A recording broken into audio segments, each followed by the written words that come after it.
নমস্কার বন্ধুগণ, Arogyam health care পুরুলিয়ার তরফ থেকে আমি ডক্টর পঙ্কজ সিনহানিয়া, এমডিডিএম এন্ডোক্রিনোলজি। আজ আমরা আবার একটা ডায়াবেটিসের বিষয় নিয়ে আলোচনা করব আপনার সাথে আমাদের এন্ডো ডায়াবেটিস সিরিজে। আমরা আগে ডায়াবেটিস নিয়ে অনেক কথা বলেছি, ডায়াবেটিসের কমপ্লিকেশন নিয়ে ইদানিং আমি কথা বলতে শুরু করেছি। আজকে আমরা একটা অত্যন্ত গম্ভীর ডায়াবেটিসের কমপ্লিকেশন নিয়ে কথা বলবো, সেটা হলো ডায়াবেটিস আর হার্টের রোগ। আমাদের পড়াশোনা করার সময় আমাদের শেখানো হয়েছিল ডায়াবেটিস হার্টের রোগের সমান। তার মানে একটা মানুষের যদি হার্টের রোগ হয় আর একটা মানুষের যদি ডায়াবেটিস হয়, এই দুটো মানুষের রোগের মাত্রা কিন্তু একই। এই দুটো মানুষের কিন্তু মরে যাওয়ার, মারা যাওয়ার বা অসুস্থ হওয়ার সম্ভাবনা কিন্তু সমান। তাই ডায়াবেটিস হার্টের রোগের সমান। এটা কেন? কারণ ডায়াবেটিসে অনেক রকম সমস্যা হয়। হার্টের পাম্পিং এর সমস্যা হতে পারে, হার্টের ধমনীগুলো ব্লক থাকতে পারে। ডায়াবেটিসের জন্য যে কিডনি কমপ্লিকেশন হয় সেটার জন্য হার্টের রোগ বাড়তে পারে। ডায়াবেটিসের জন্য যে লিভারের সমস্যা হয় সেটার জন্য হার্টের রোগ বাড়তে পারে। কোলেস্ট্রলের জন্য হার্টের রোগ বাড়তে পারে, হাই প্রেশারের জন্য হার্টের রোগ বাড়তে পারে। এবং আমরা যেটা প্রধানত আগেও আপনার সাথে কথা বলেছি, টাইপ 2 ডায়াবেটিস পেশেন্টরা একটু মোটা হয়, ওবেসিটি তাদের মধ্যে থাকে। এই মোটা চেহারার জন্য তাদের মধ্যে হার্টের রোগ হওয়ার প্রবণতা বেশি থাকে। কি ধরনের হার্টের রোগ ডায়াবেটিসে হতে পারে?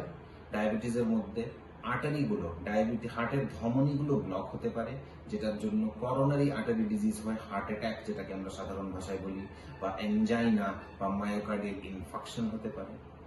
এই মায়োকার্ডিয়াল ইনফাকশন হয়ে হার্টের পাম্পিংটা কমে যেতে পারে, আমরা যেটাকে হার্ট ফেল বলি বা হার্ট ফেলিয়ার বলা হয়, সেটা হতে পারে। এছাড়াও করোনারি আর্টারি ডিজিজ ছাড়াও হার্টের পাম্পিং কমে যেতে পারে এবং নানানভাবে হার্টের পাম্পিং কম হয়ে হার্ট ফেল হতে পারে। ডায়াবেটিসের জন্য হাই ব্লাড প্রেশার হতে পারে বা হাই ব্লাড প্রেশার ডায়াবেটিসের সাথে থাকতে পারে। হাই ব্লাড প্রেশার আমরা জানি হার্টের রোগের একটা কারণ, তাই হাই বিপি যদি থাকে এটাও একটা কারণ হতে পারে ডায়াবেটিস পেশেন্টের হার্টের রোগ হওয়ার।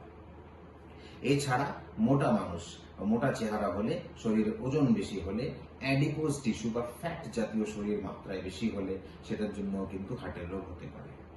কোলেস্ট্রল, যদি আমাদের শরীরে টোটাল কোলেস্ট্রল, বিশেষ করে এলডিএল কোলেস্ট্রল যদি বেশি থাকে, তাহলে সেটার জন্য কিন্তু হার্টের আর্টারিগুলো ব্লক হয়ে যেতে পারে, হার্টে ব্লাড ফ্লো কমে যেতে পারে এবং হার্ট কিন্তু অসুস্থ হয়ে যেতে পারে।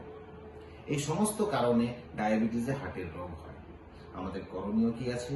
নিশ্চয়ই প্রথম কাজ হলো, যেহেতু আমরা ডায়াবেটিসের কথা বলছি, আমাদের ব্লাড গ্লুকোজ কন্ট্রোল রাখা, সুগারকে যতটা সুন্দর কন্ট্রোল করা উচিত আমাদের সম্ভব সেটা করা উচিত।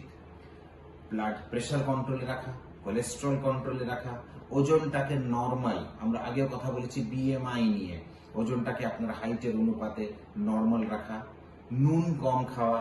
ডায়াবেটিস রোগীকে আমি সবসময় বলি, যদি আপনার বিপি নাও থাকে তাও নুন কম খাবেন।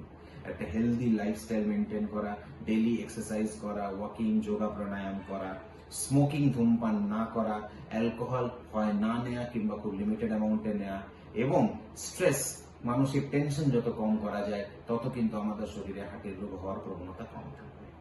তাই যদি আপনাদের ডায়াবেটিস থাকে, এই জিনিসগুলো নোট করুন। আপনার হার্টের রোগ হওয়ার প্রবণতাটাকে আপনারা যাচাই করে ফাইন্ড আউট করুন যে আপনার হার্টের রোগ হওয়ার প্রবণতা কেমন আছে। এই সমস্ত তথ্যগুলোর ভিত্তিতে সেগুলোকে কমান এবং ডায়াবেটিসের সাথে দীর্ঘদিন সুস্থভাবে বাঁচুন, যেন হার্টের রোগে আপনার অকাল মৃত্যু বা আপনার কোনো অসুবিধা না হয়ে যায়। ধন্যবাদ।